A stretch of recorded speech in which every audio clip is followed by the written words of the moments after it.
Let's start your story with you, the most important thing. And here you are all the way back on our big whiteboard on our timeline right here. This is you. You are born. This in itself is a miracle. Not that you were born, because obviously you were born because you're here.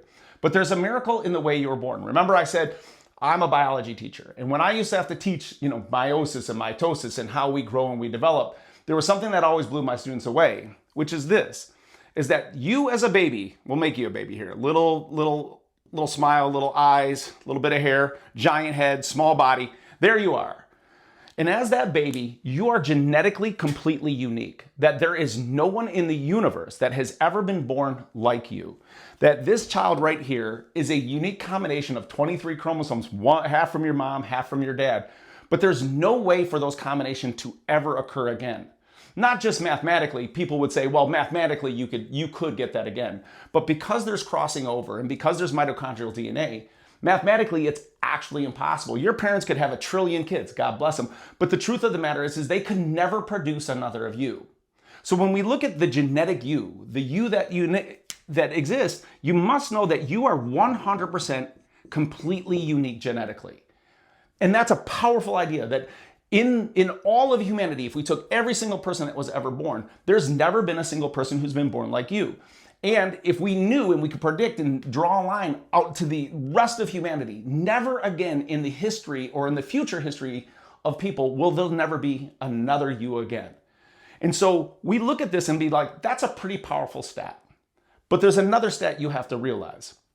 That not only are you unique, and I know I might have that one in whatever it is, well, what about identical twins? Or what about triplets? What about them? Well, one, there's already differences there.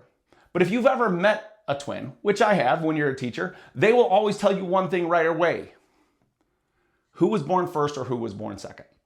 Because even if you had a clone, even if you had a genetically identical twin, the truth of the matter is the second you're born, there's also complete uniqueness because one is born first, one is born second.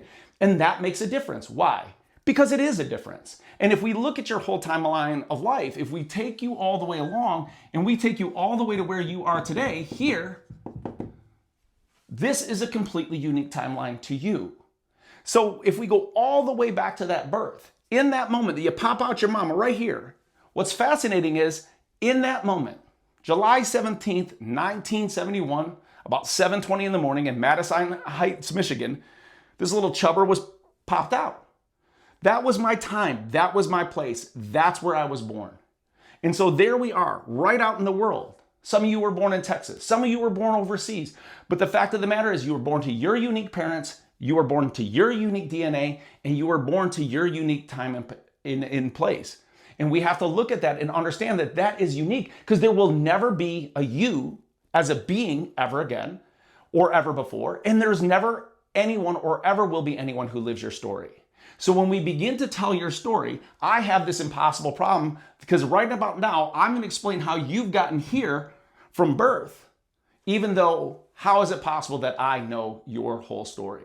So now we're about to take the next step of the journey. How do we go from uniqueness to a story that I'm about to tell you? All right?